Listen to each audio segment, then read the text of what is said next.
Looks like, actually, Tom, is Craig there with you too? Yeah, Greg's here. Perfect. Yeah. Hey, Craig. Hey. Looks like we also have Chris Thompson.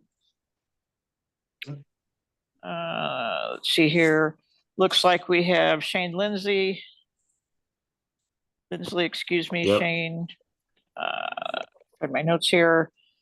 Looks like we have at least one of our guest speakers, Chantel Leesky from NAMI Spokane. Welcome, Chantel. Thank you. Sorry, I was having trouble connecting. Not a problem. Looks like you have Jackie here. Yes. Hello. Perfect. Also looks like we have Jamie here. Yes. Hello. Looks like we have Katerina here from the county. Savannah here from Molina. Hello. Hello. I know there's some other county folks that are on. If you folks could identify yourselves, that would be greatly appreciated.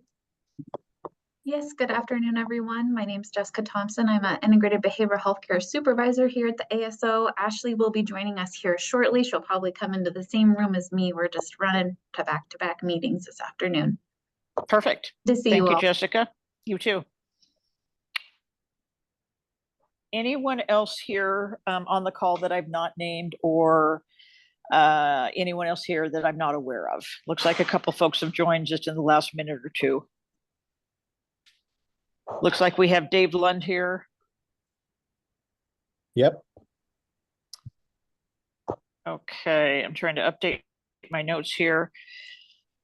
Let me call on folks who I don't know are here, and not to call people out, but just to double check my accuracy.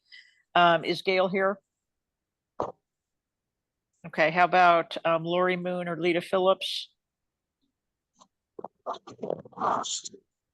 Okay, anyone else at all from the county? I know Ashley will be coming on shortly. Again, Jessica's here. Katerina's here. Tom, certainly Tom, Craig Davenport are here. Jackie, Jamie, Chris Thompson are here. Michael Shane is here. Again, anyone else I'm missing?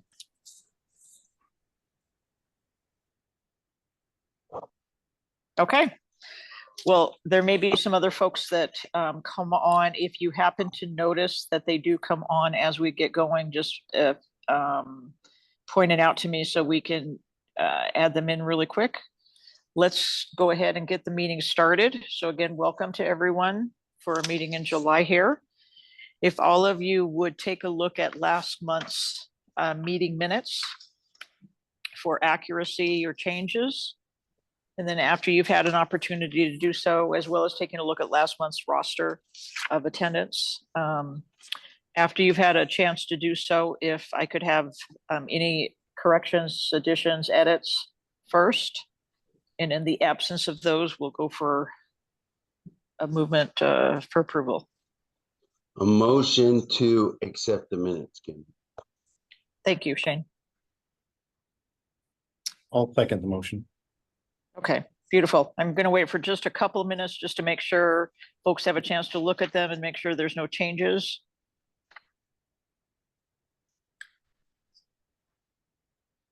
Okay, hearing none. All in favor? Aye. Aye. Perfect.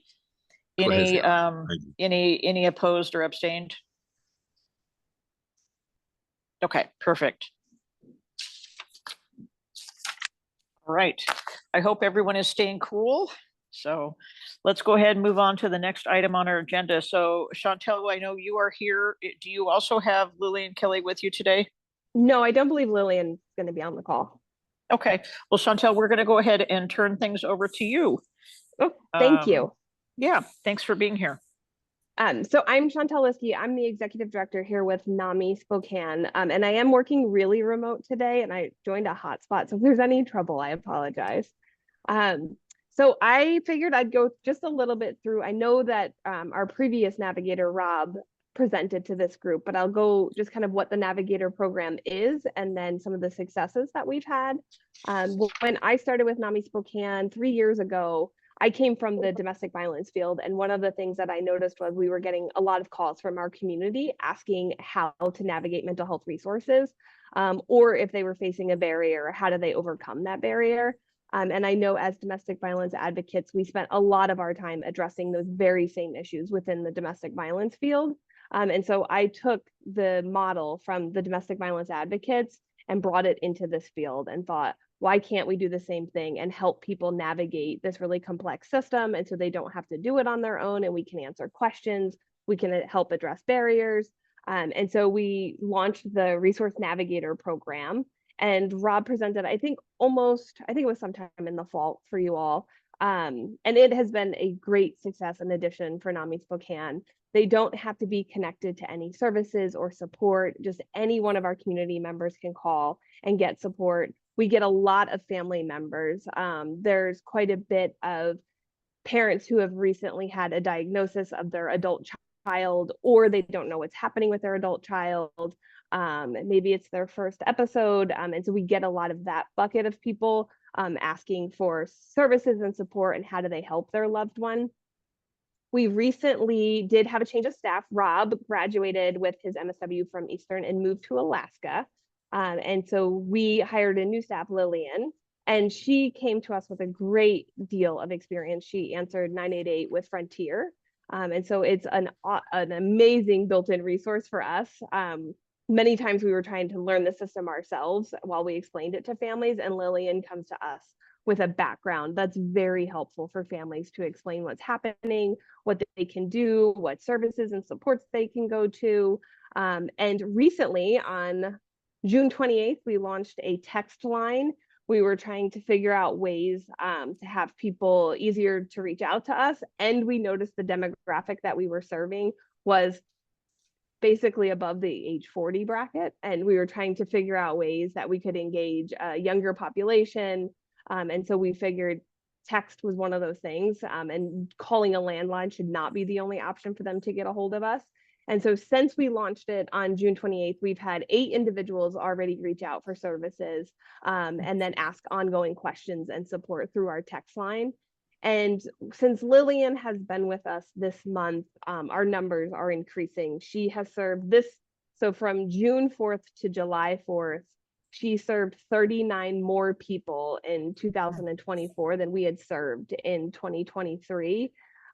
She is very outgoing, and she is getting the word out there about NAMI Spokane. We went through a strategic plan this past year and came up with wonderful ideas on things that we wanted to do, but we just continue to see that our community didn't know that NAMI Spokane was an option, that we are boots on the ground work in our community. And so we've spent a lot of time trying to get the word out about who we are and what we do.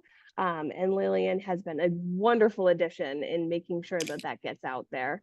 And so that we have plans to do a chat option on our website. So trying to make ourselves even more accessible, potentially with safety in mind. Can Lillian meet our community members out in the community so that they don't have to try and come to us for support? Building partnerships with other agencies so that they know those resources are there and available. And so just kind of as we're going through our strategic plan, we're doing an internal audit of our programs. What are people already accessing? What aren't people accessing? Why might that be? We just launched focus groups with our participants to ask them those questions so that we can tailor ourselves around what the actual need in our community is. We've been talking to other NAMIs, looking at other NAMIs websites. What are they doing in their community? Is it something that we can do here in ours? And so that's, Lillian is also currently working on, Jessica, you might have to help me with this, a certified peer counselor. Okay, thank you. You got it. So she just completed the online part of that, and she's waiting to get placed into the in-person curriculum for that. And so looking at how do we also offer that service along with the navigation, just how are people accessing peer services, and what can NAMI Spokane do to like make sure we're meeting that need. So that was, I can answer any questions. That was kind of the where we are today and what's going on. Chantel, what is the text line number? Oh, hold on one second. It is.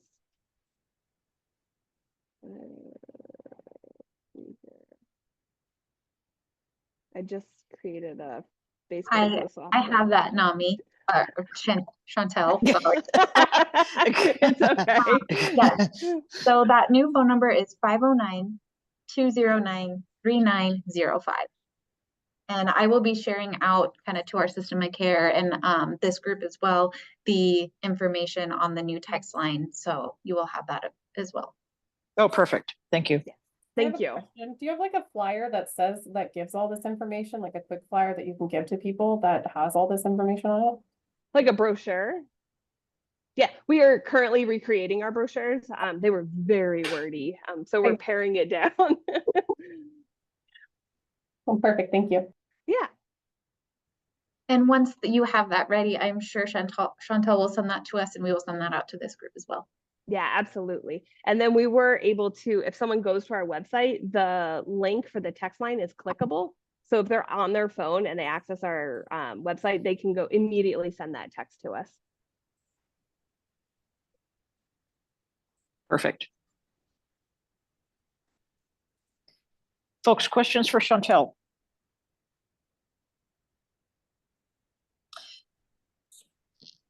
Other plans that you guys have in mind? So I know you talked about you're going to have the live chat option on the website available. Can you give us some other ideas of what you're looking for maybe for the next year, specific to either increasing outreach, new programs, that kind of thing, Chantel?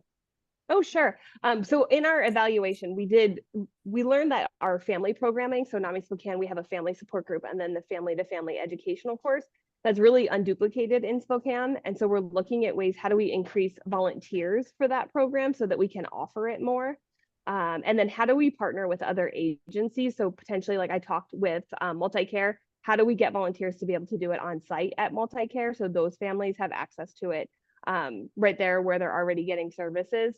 So those are kind of the family programming ideas. And then looking at our peer stuff, redesigning our curriculum. Some of the things that a lot of our curriculum gets pushed down from NAMI National. And so there's a lot of hoops to get things changed. And so we're looking at pulling that curriculum and updating it for Spokane specific, and then rolling out a similar program in Spokane.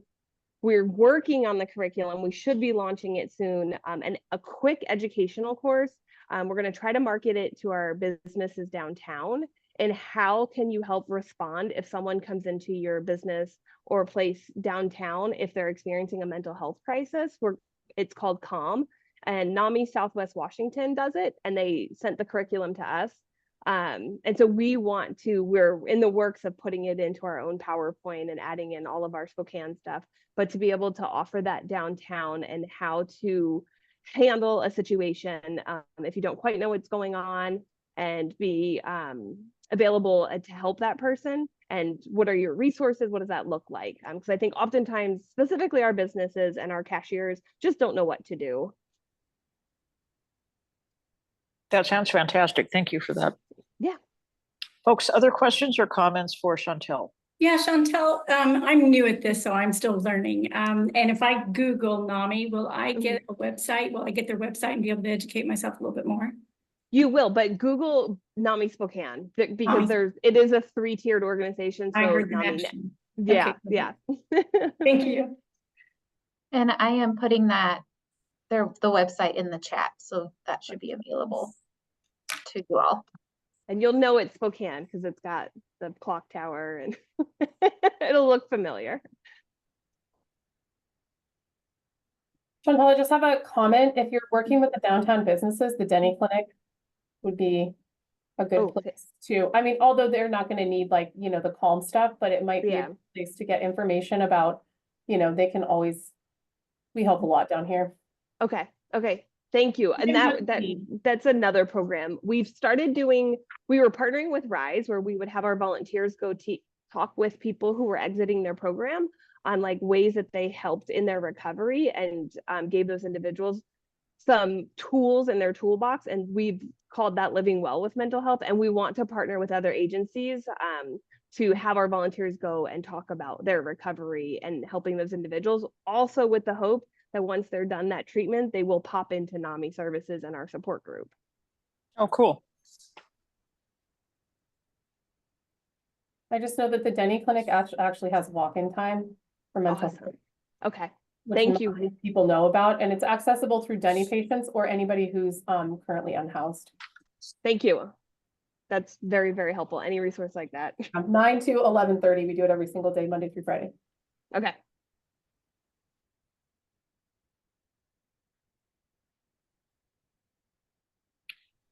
Folks, any other questions or comments for Chantel? Or Chantel, anything else that you would like to share with us? I don't think so.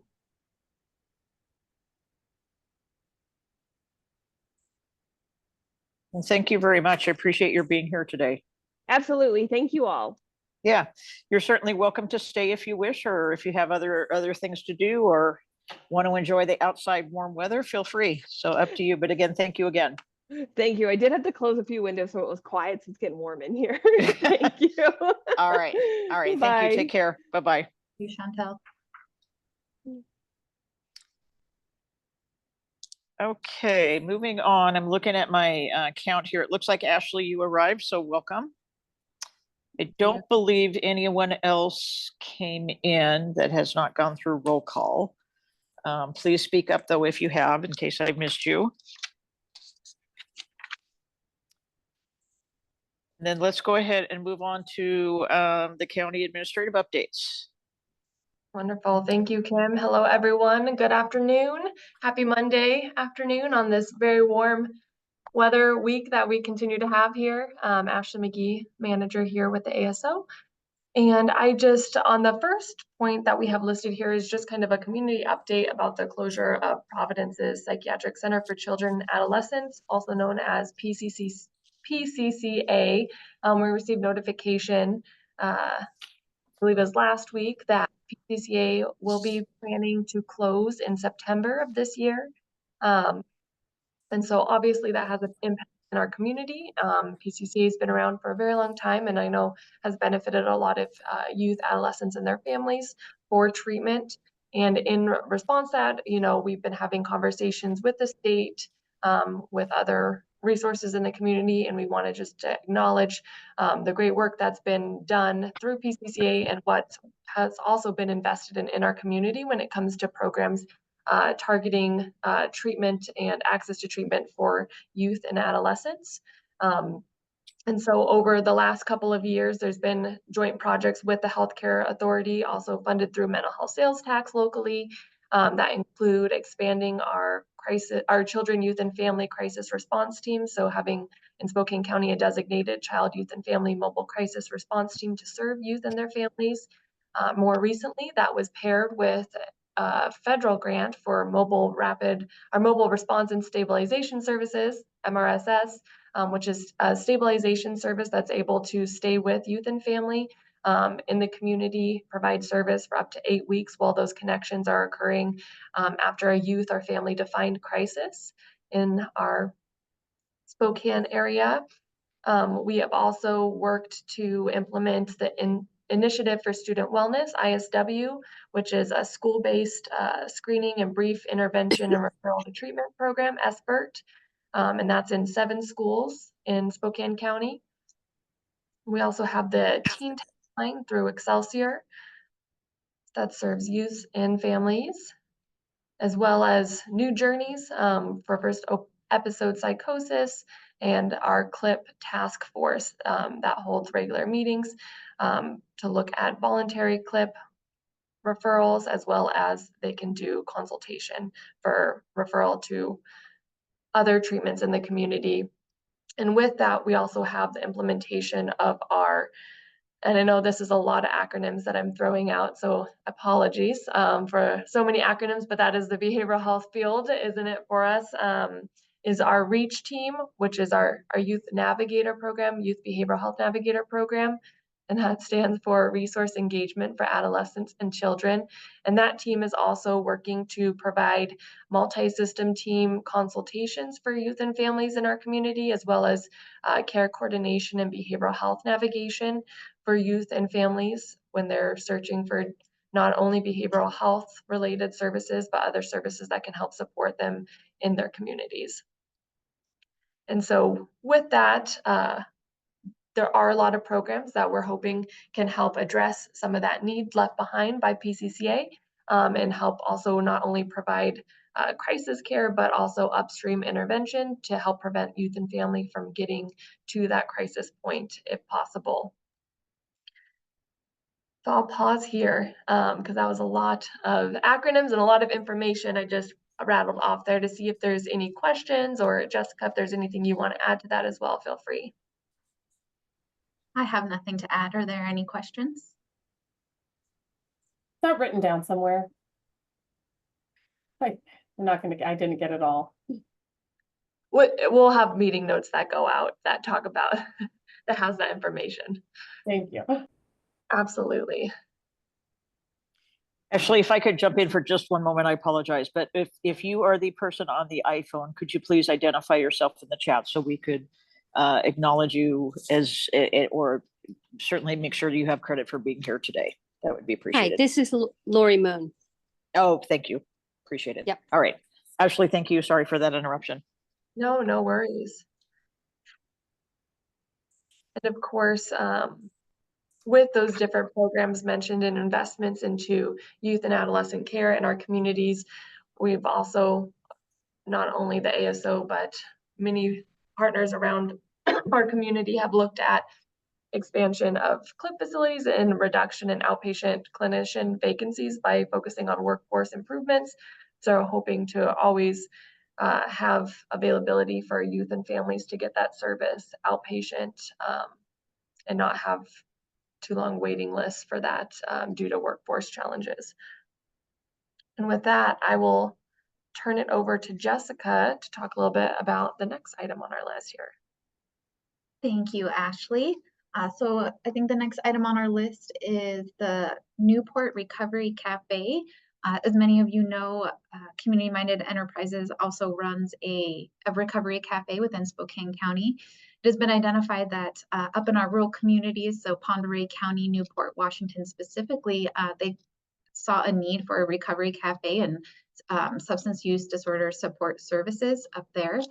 And so with that, Community Minded Enterprises has started a pop-up cafe. So it has more limited hours and not necessarily a permanent location at this time. But one thing that we are working on is partnering with Community Minded Enterprises to ensure that there are longer hours, in addition to having a more permanent location where those services can be provided. And those include recovery circles and just additional supports to those who are struggling with substance use disorders. So we are excited to utilize our substance abuse block grant funding to further support them in that endeavor. And we're looking forward to further updates in the future, but we did want to let you know that that is something that we are currently working on, so we can provide a better service to our rural community up there in Pend Oreille County. Ashley, is there anything you want to add? It was pretty brief because we're still in the beginning stages of this, and as we move forward, we'll have more information about the number of individuals served up at that recovery cafe and additional detail and expansion of the services provided, but we're just getting started with this project. Yeah, nothing too much more to add. I know that with the limited hours, they have been open already. They've already been able to serve and a lot of individuals and kind of have a good level of engagement in the community up there. And that's also partnered with some of the other services that we talk about in our Behavioral Health Advisory Board meetings, such as the Recovery Navigator Program, RNP, up in Pend Oreille. I know there's been a lot of partnering between the resources and programs existing in that area to help support this endeavor. And we look forward to what can come from that.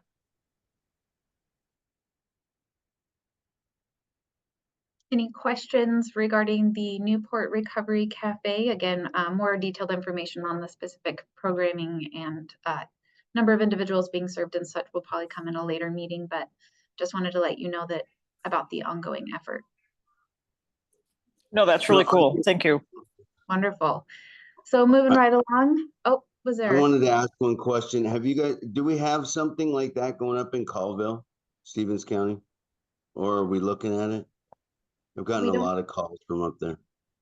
We don't currently, nothing that is at least AS funded by our organization, and nothing that we've heard of thus far. But it is something that we can continue to look at within available resources to do so. We have limited substance abuse block grant funds.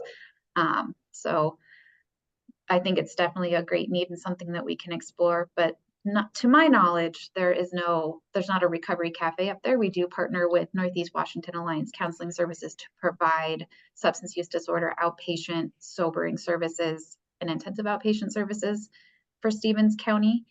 So those services are available, but not necessarily a recovery cafe at this time. Ashley, is there anything that you may know of in addition? Well, we also have the Recovery Navigator program, which can help navigate people if there is a recovery cafe model up there. Not off the top of my head that I can think of, but I know that there's been some recent movement with some development on kind of recovery-based services up in that area that might still take some time to kind of build out, but I know that they're working on a few different things on that end, and hopefully we can have more to report on that in the near future. Yeah, because the guys that have the contract with the jail and are the nonprofits that are working on transitional housing up there have been contacting me. We're up there a lot because we have a lumber yard and stuff up there. But they've been contacting me because they know that I was on the board and we've interacted in the past. And they were asking about building out. Should I have them contact one of you guys? Ashley, I'll let you. Well, I know for now that's definitely an area that we can explore in terms of point of contact, specific point of contact. I'm not sure. Ashley, what are your thoughts? They can always reach out to us, and we are always happy to have a conversation and explore further and kind of assess what those needs are, their plans are, and if we're not the right individuals, we can always direct them to who are as well. Okay, thanks. Absolutely. Any other questions, thoughts, comments on the Newport Recovery Cafe? Hearing none. Yeah. Thanks for that update. Of course, happy to. The next update I wanted to give was an update on the 2 RFPs that we released at the end of May. The first one was for support for caregivers of infants with neonatal abstinence syndrome, and that was the idea being to provide a capital investment for housing for that population, because what has been identified is there's not enough safe, stable housing for that specific population, and it is key to the success for their recovery. So we're hoping to partner with an agency to develop and build housing for that population. I believe that the RFP closed in June. We held a RFP scoring committee, which allowed us to review the proposals for that specific RFP and make a judgment on if they were appropriate and select the best identified. And then from there, we are taking that information to our Board of County Commissioners for final approval before we can release who that contractor may be. The other RFP that is also following that same timeline and same process is for sobering and triage services. And that is to utilize they're both funded through opioid settlement funds. I should have led with that. But that is to expand sobering services in Spokane County and provide the triage services. So that care coordination and connection to services after sobering services have been given. So those 2 RFPs were opened and are closed. They have both went through the scoring committee process, and they are going to be soon presented to our Spokane County Board of County Commissioners for final approval. And from there, we will go on with contracting, and we will share out who those contractors are once that has been finalized. So we're excited to utilize our opioid settlement funding, and this is for Spokane County only, to provide these services in our community. We have other ongoing endeavors through the use of opioid settlement funds, but those are the RFPs and where they are at in the process right now. We're excited probably at our next meeting to share more about the identified contractors and what that looks like as we move to develop those programs will look like. Anything to add, Ashley, before I open it up for questions? Seeing a head shake. Wonderful. Any questions on the RFPs, the intent, the timeline? Did you go ahead, did you say that, when we would know when it's going to be granted? We are presenting to the Board of County Commissioners, I believe, next week, so we should have more information after that. Perfect, thank you. Actually, tomorrow. Oh, it's tomorrow. So hopefully more information to come in the near future, very near future.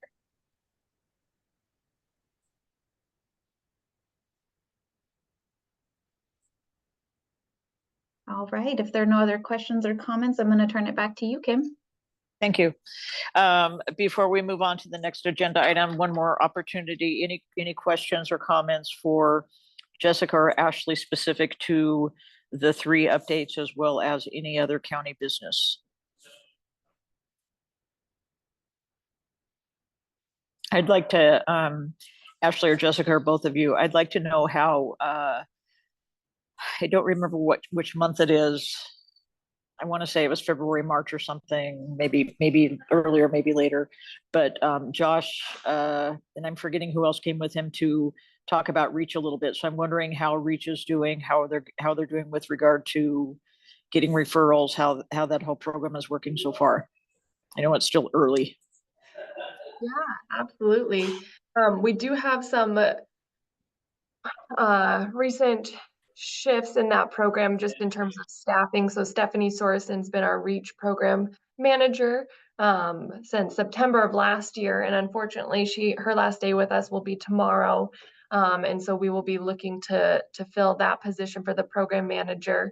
However, we do have Taryn, who's the case manager, care coordinator, and we have Serena, who is our peer support specialist or navigator for the program, still actively working and operating, receiving referrals. And so we have received quite a few referrals. I think the word's definitely getting out there, and I think actively a lot of what they are assisting with right now is just navigation. We haven't had as much multi-system team meetings, but the ones that we have had, I think we've had one besides the dry run mock meeting has been very beneficial and helpful, and service, care coordination continues to occur, can occur after that MST as well to help facilitate those connections and ensure that that's moving along. And Jessica, and I don't know if, I'm sorry, I apologize for being a little late. I don't know if Jessica shared, but Jessica recently was promoted to the supervisor over our program section under the ASO. And so she's had a lot more involvement with the Reach program more recently. And so Jessica, I will turn over to you if there's any more you want to add to that. Nothing more to add. I would just go on to say the incredible work that the Reach team is doing despite our program manager transitioning. It will not impact referrals. We will still work as a team, and I will step in that role as much as needed. But they are currently in the field working with families, working with youth, trying to get them connected to the care that's necessary. And we've had a lot of complex cases with multiple needs that we've really been able to make a difference. And we are really excited about the program and to continue to receive referrals and expand, and especially in light with the closure of PCCA, as Ashley shared about earlier, we are ready for that with resources and navigation to support our community with the loss of such a big resource in our community. So more to come. We're excited, and the program is going extremely well. We have a great team. Thank you. Jessica, congratulations. Oh, thank you very much. I appreciate that. Yeah. Folks, any other questions for Ashley or Jessica? Okay, hearing none, let's move on to Tom. It's all yours for consumer consultation panel. I have here my CCP minutes from May and June. First, I'll do May. At this meeting, our guests were Kaylin Roy, liaison to BHASO and CCP, and Gail Kogel of the Office of Behavioral Health Advocacy. Brent Smith, CCP chair, facilitated the meeting. Also attending were CCP members Tom Gold, Smith, Robin Segner, Sarah Leak, and Sophia Alexander. Alvin Pittman had an excused absence. The online May 2024 CCP meeting was called to order.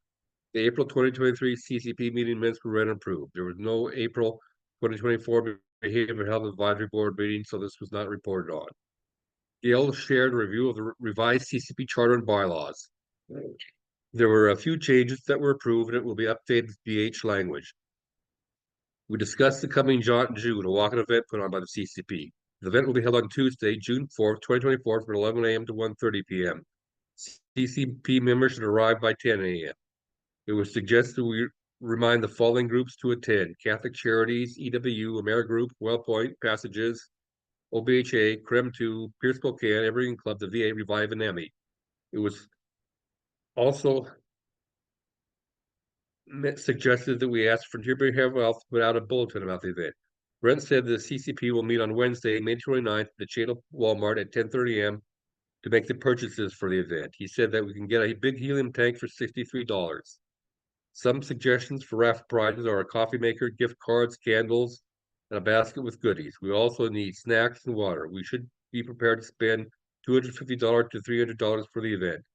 It was also suggested that we save $100 for the CCP Santa Picture event and also save some money for any other CCP event. It was suggested that the CCP dress well because the media may be covering the jaunt. It was mentioned that we should ask Kelly Miller to attend, and we should call Carlos Valley beforehand about standing up tables. It was noted that we do not plan to purchase new t-shirts for the CCP until 2025, and that we should draft our CCP budget at the beginning of the year. The next CCP meeting will be held online on Monday, June 10th, 2024 from noon to 1 p.m. Meeting was adjourned. And here are my minutes from June. At this meeting, our guests were Kaylin Roy, liaison to the BHAB and CCP, and Gail Kogel of the Office of Behavioral Advocacy. Brent Smith, CCP Chair, facilitated the meeting. Also attending were CCP members Tom Goles, Aaron Smith, Robin Segner, Sarah Leak, and Alvin Pittman. Sophia Alexander was absent. The online June 2024 CCP meeting was called to order. The May 2024 CCP minutes were read and approved. We discussed the June Behavioral Health Advisory Board meeting. At this meeting, the March Behavioral Health Advisory Board minutes were approved, and there was a board member update. The board has 3 new members: Jackie Sauer, Jamie Rostek, and David Lund. There was Ombuds update by Gail Kogel, Program Director, East Office of Behavioral Health Advocacy. Gail had been asked to join a committee on long-term housing. Gail hosts the BH Forum open to all on the second Wednesday of each month. She said to let her know if one wants an invitation. Gail mentioned that a Senate bill passed having to do with mainstream mental health advanced directive. Gail said that she's heard a lot about autistic children and that the system is not providing for their needs. Gail said that she's been attending a lot of events. She said to let people know that she is ombuds and that there are providers to help. Gail said that she will be moving into a new office to hire an advocacy coordinator, take calls, and do intake. There was SCRBHO administrative update by Ashley McGee.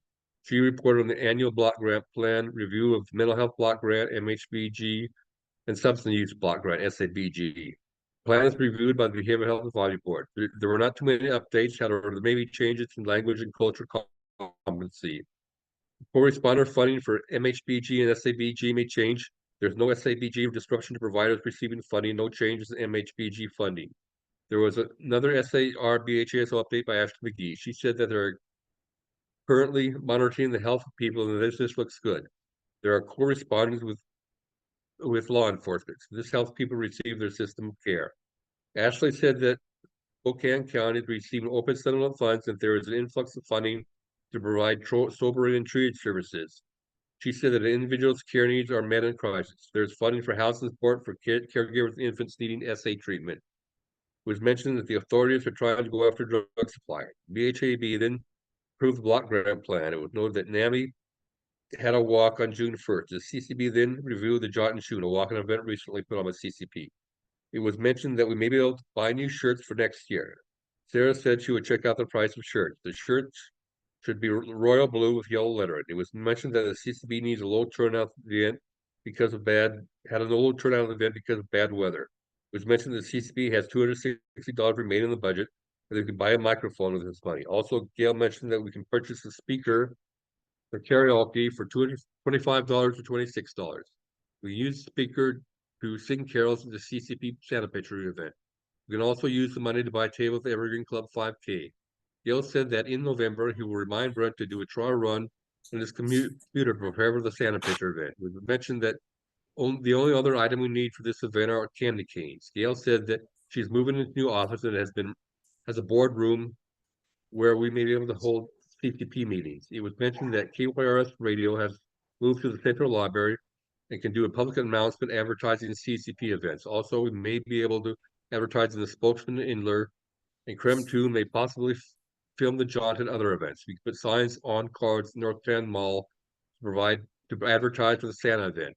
Next CCP meeting will be held online on Monday, July 8th from noon to 1 p.m. The meeting was adjourned. Okay, those are my minutes. Thank you, Tom. Appreciate that. Any questions for Tom? All right. How about as we wrap up here, any comments from board members or the public? Anyone who's on the call? Think of that as announcements, questions, information, things for the good of the group.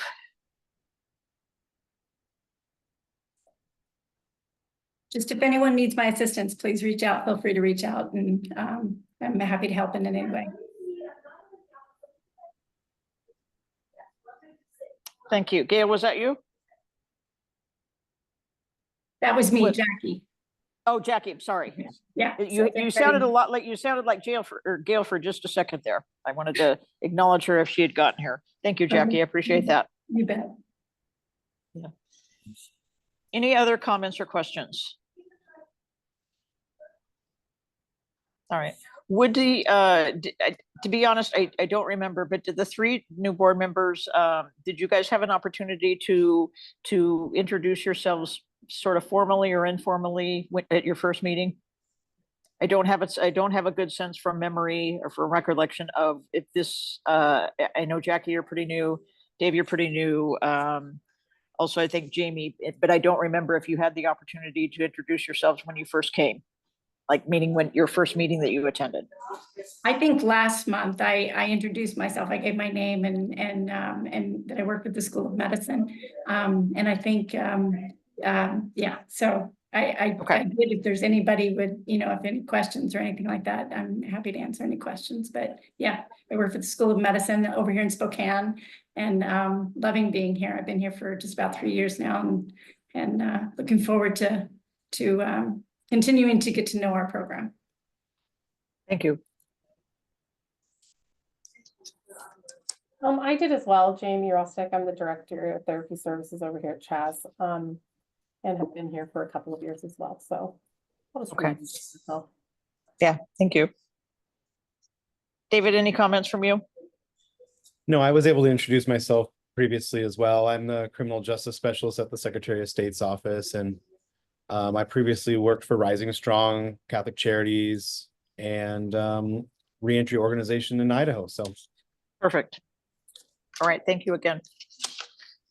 Okay, folks, so in the absence of any additional comments that I'm hearing, I think we'll adjourn. So next meeting is going to be Monday, September 23rd. So a couple months from now. So everyone, please take care, be well. Hopefully we'll hear some updates from the county via email in between now and September. So if I could have a motion to adjourn in a second, that would be greatly appreciated. Motion to adjourn. Thank you, Shane. Thank you. Appreciate it. All right, everyone, take care. Thank you, everyone. All righty. Thank Bye-bye. you.